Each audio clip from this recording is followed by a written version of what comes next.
Manish Singh classes में आपका स्वागत है। आइए आज का क्लास हम जानते हैं। पिछले बाकी सब वीडियो में बहुत सारे क्लास के बारे में हमने जाना है और क्या क्या जाना है वो भी हम जानेंगे पहले चैप्टर से 12th के। तो आइए, स्वागत है आपका हमारे YouTube चैनल में।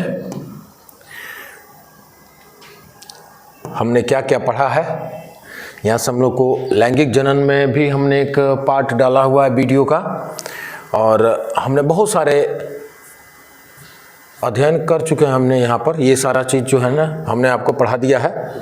ये सब आप पढ़े हुए हैं, ये भी आप पढ़ चुके हैं। ये सब हाइड्रा, क्लेमाइडोमोनास, ये सब कुछ पढ़ चुके हैं। क्लेमाइडोमोनास में जैसा कि बताने में कुछ अधूरा रह गया था कि क्लेमाइडोमोनास में चल बीजाणु बनते हैं। इसमें 4 चल बीजाणु बनते हैं और चल बीजाणु जो है उनके शरीर फटते हैं और ये बाहर निकल जाते हैं। हाइड्रा के बारे में पढ़ा था हमने, स्पर्जिलस के बारे में पढ़ा था, ये ईस्ट के बारे में, अमीबा के बारे में, सब कुछ हमने विस्तार से पढ़ लिया है। और अब हमको जानना है, ये सब पढ़ा हुआ क्लास है।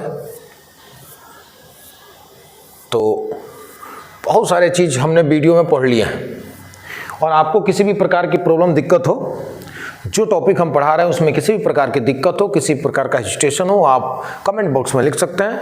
हम कोशिश करेंगे कि आपको उसका सही सॉल्यूशन दें।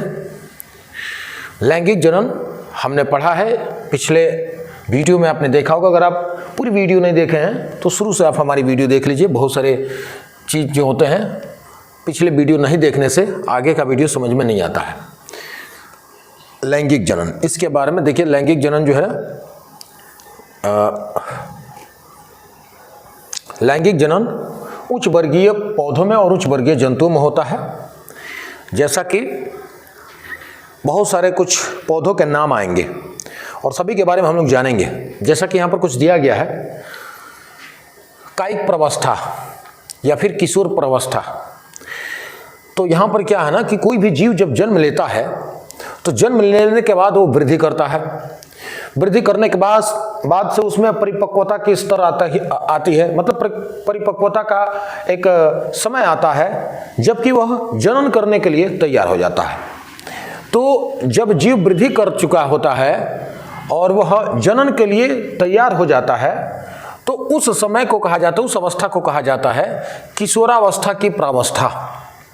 और यही अवस्था जब पेड़ पौधों में, पादपों में देखी जाती है, पेड़ पौधों में देखी जाती है, जब पादपों में, पादपों यानी पेड़ पौधों में, वनस्पतियों में देखी जाती है तो इसे कायिक प्रवस्था कहा जाता है। याद रखेंगे।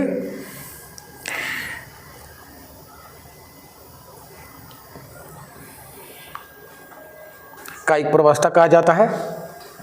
और आपको इसमें हम बताते चलें कि बहुत सारे पौधे हैं जो एक वर्षीय होते हैं, द्विवर्षीय होते हैं, बहुवार्षिक होते हैं, बहुत सारे ऐसे पौधे होते हैं। इसमें बहुत सारे पौधे हैं। कुछ पौधे मौसमी होते हैं जो अपने विशेष मौसम में आने पर फूल देते हैं, फल देते हैं और फिर सूख जाते हैं या उनकी पत्तियां झड़ जाती हैं, है ना। बहुत सारे फूलों को आपने देखा होगा। तो ऐसे फूल होते हैं, फल भी होते हैं। और आपको हम बताते चले कि जो बांस का पौधा है, यहाँ पर दिया है,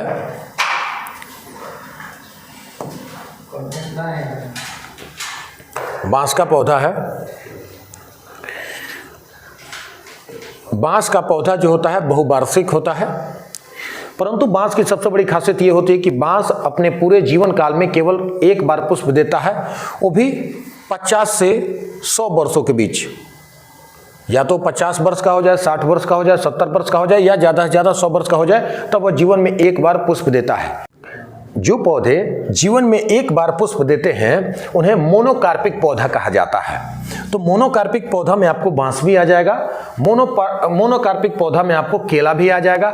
एक अगेव का पौधा होता है, अगेव का पौधा भी आपको मोनोकार्पिक कहा जाता है। कई बार आपके परीक्षाओं में पूछा जा चुका है कि निम्न में मोनोकार्पिक पौधा कौन है, और उसमें ऑप्शन में खासकर केला रहता है।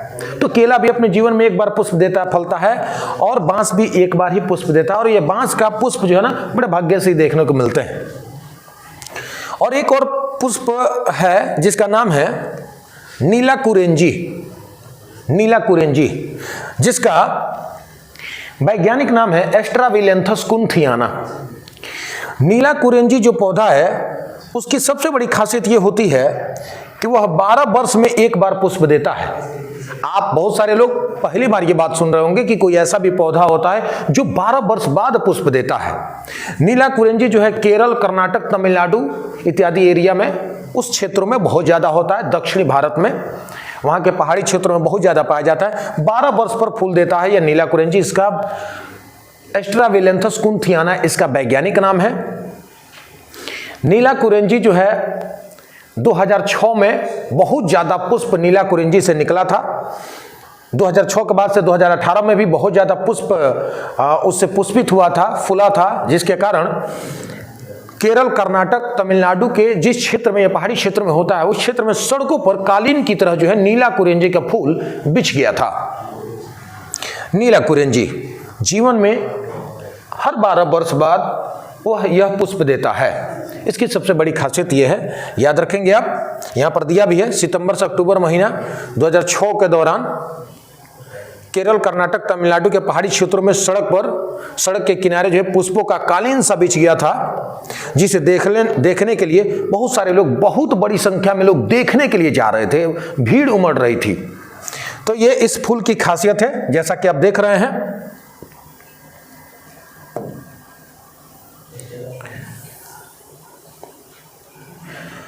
अब इसमें वो तो पौधों की बात हो गई कि कुछ पौधे, कुछ वृक्ष एक वार्षिक होते हैं, द्विवार्षिक होते हैं, बहुवार्षिक होते हैं। अब हम बात करते हैं जंतुओं में। तो प्राणियों में 2 प्रकार के प्राणी होते हैं, एक होते हैं अंडपरजक और एक होते हैं सजीव परजक। याद रखेंगे, एक जीव होते हैं अंडपरजक,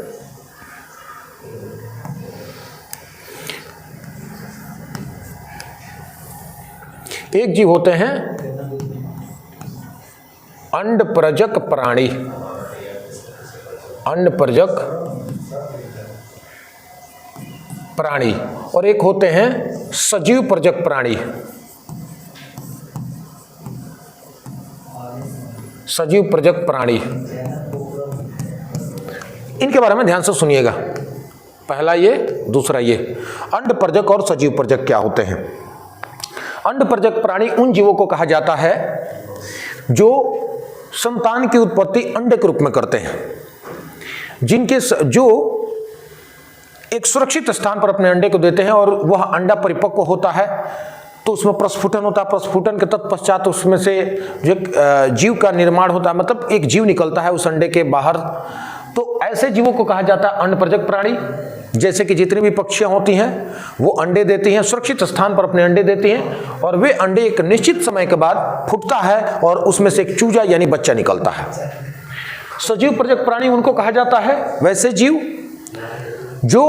जिनके शरीर से संतान के रूप में बच्चा पैदा हो, उन्हें कहा जाता है सजीव परजक प्राणी। उनके गर्भ में ही, उनके पेट में ही बच्चा पूर्ण रूप से तैयार हो और प्रसव के द्वारा बच्चा बाहर निकले, संतान बाहर निकले। जैसे कि मनुष्य हैं, गाय, भैंस, बिल्ली, कुत्ता, बंदर, हाथी, घोड़ा, इन सबों में ये सभी सजीव परजक प्राणी है, क्योंकि उस संतान की उत्पत्ति करते हैं, संतान पैदा होते हैं। और जो जीव अंडे देते हैं उनको कहा जाता है अंडपरजक प्राणी।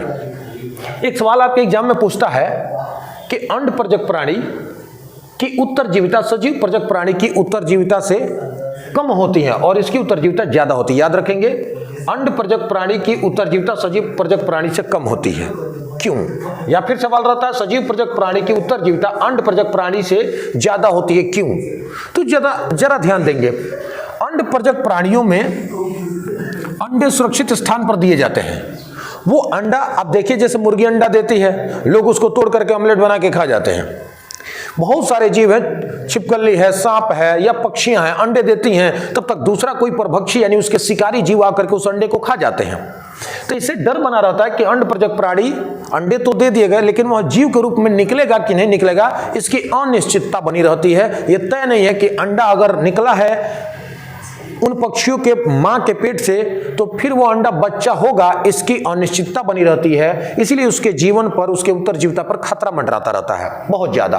लेकिन सजीव परजक प्राणियों में शरीर से संतान पैदा किए जाते हैं तो वो गमन करते रहता है। गाय का बछड़ा पैदा होता है, चाहे कोई भी जीव हो, हम लोग के जीव जो पैदा होते हैं वो जीवित पैदा होते हैं और वे जो है अंडे के रूप में नहीं रहते हैं। अंडा कहीं चल नहीं सकता, भाग नहीं सकता, परंतु जीव जो है किसी भी शिकारी से किसी भी डर भय होने पर वो अपने माँ के पास या कहीं भी सुरक्षित स्थान पर भाग सकता है, अपने आप को बचा सकता है। इसीलिए सजीव प्रजक प्राणी जो है इनकी उत्तरजीविता, इनके जिंदा रहने की उम्मीद यानी निश्चितता बनी रहती है, निश्चित रहता है।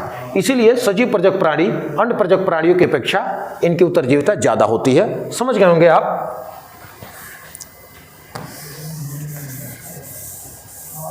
वीडियो पसंद आए तो लाइक, कमेंट और शेयर करें, और आपको किसी प्रकार की दिक्कत समस्या हो तो आप कमेंट बॉक्स